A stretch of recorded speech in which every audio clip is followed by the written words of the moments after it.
এই সুন্দর লোকটার বয়স কত জানেন আপনারা? এই সুন্দর লোকটার বয়স এই সুন্দর লোকটার বয়স কত? তোমার বয়স কত?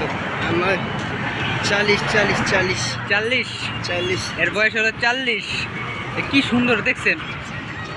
কোনো মেয়ের যদি পছন্দ হয় তাহলে নগদ মনে করেন যে ইনবক্সে নাম্বার দিয়ে দিব নি। আমার তোমার নাম্বার, তোমার আইডি দিয়ে দিব নি। একের মাল ঠিক আছে। আল্লাহ জানে বিয়ের আগে কেমন ছিল। আমার লাগবো না, আমার লাগবো না। কত সুন্দর দেখছো তুমি, তোমার কত সুন্দর দেখা যায় দেশি। দূর দূর হ্যাঁ, চোখ মারতেছে চোখ। সবাই যদি কারো ভালো লাগে থাকে, ঠিক আছে,